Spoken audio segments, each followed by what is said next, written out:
मेवाड़ की शाही विरासत पर कानूनी जंग, किसके हाथ लगेगी ये शाही विरासत।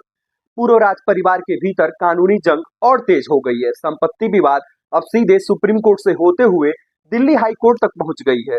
पूर्व महाराणा अरविंद सिंह मेवाड़ की वसीयत को उनकी खुद की बेटी पज्जा कुमारी ने चुनौती दे दी है और ये मामला अब अरविंद सिंह मेवाड़ के बेटे लक्ष्यराज सिंह और उनकी बेटी पज्जा कुमारी के बीच में हो रहा है। सुप्रीम कोर्ट में इस मामले पर सुनवाई के दौरान सीनियर वकील मुकुंद रोहतंगिया ने बताया कि दोनों पक्षों में अलग अलग याचिका दायर की है। लक्ष्यराज सिंह मेवाड़ चाहते हैं कि मुंबई हाई कोर्ट में लंबित मामले को राजस्थान कोर्ट ट्रांसफर कर दिया जाए।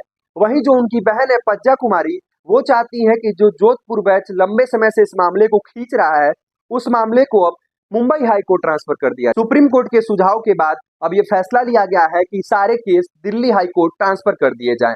दिल्ली हाई कोर्ट में इस फैसले की सुनवाई 11 जनवरी को होनी है।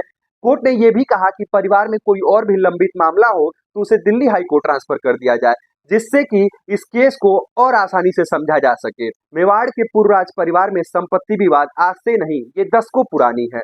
महाराणा भगवंत सिंह मेवाड़ के 3 बच्चे थे, महेंद्र सिंह मेवाड़, अरविंद सिंह मेवाड़ और योगेश्वरी कुमारी। 1983 में भगवंत सिंह मेवाड़ ने पारिवारिक संपत्ति को बेचने और लीज पर देने का फैसला किया। इस फैसले से नाराज होकर उनके बड़े बेटे महेंद्र सिंह मेवाड़ कोर्ट चले गए। इसके बाद भगवंत सिंह मेवाड़ ने अपनी विरासत और संपत्ति की जिम्मेदारी छोटे बेटे अरविंद सिंह मेवाड़ को सौंप दी। 3 नवंबर 1984 को भगवंत सिंह मेवाड़ का निधन हो जाता है और ये विवाद बढ़ता चला जाता है। 37 साल बाद यानी साल 2020 में उदयपुर जिला अदालत ने विवादी संपत्ति को 4 हिस्से में बांटने का निर्देश दिया।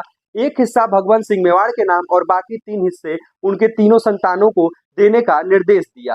लेकिन कोर्ट के आदेश के फैसले तक अधिकांश संपत्ति अरविंद सिंह मेवाड़ के कब्जे में ही थी।